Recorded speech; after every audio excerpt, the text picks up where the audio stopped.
In 1984, Bob Hawke tearfully revealed on national television that his daughter had a heroin dependence.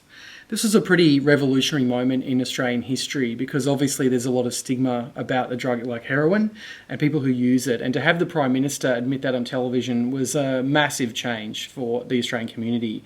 It coincided with the advent of HIV in Australia. There was a lot of fear around about bloodborne viruses and how that might affect the community and how that might spread through the community. So because we had a government that had such personal experience of those kind of problems, Australia developed a bit of a revolutionary policy, which is the policy of harm minimisation. It wasn't really well articulated at the time, but now we've come to know harm minimisation as having three pillars. The three pillars are supply reduction, demand reduction, and harm reduction.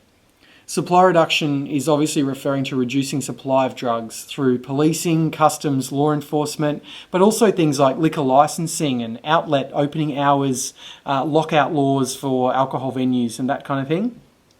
Demand reduction is drug use prevention, so school-based programs to prevent substance use, but also drug and alcohol treatment to work with people who might be dependent to reduce the demand.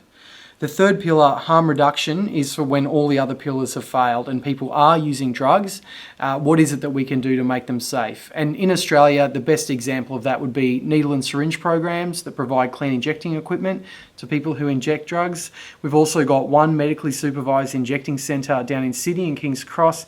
Another example might be drug substitution programs like methadone as well. These are examples of harm reduction.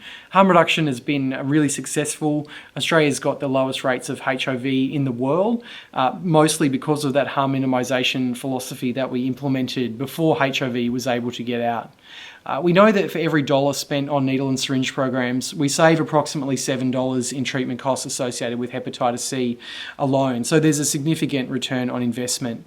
Because of this, Australia is considered a world leader in the policy of harm minimisation.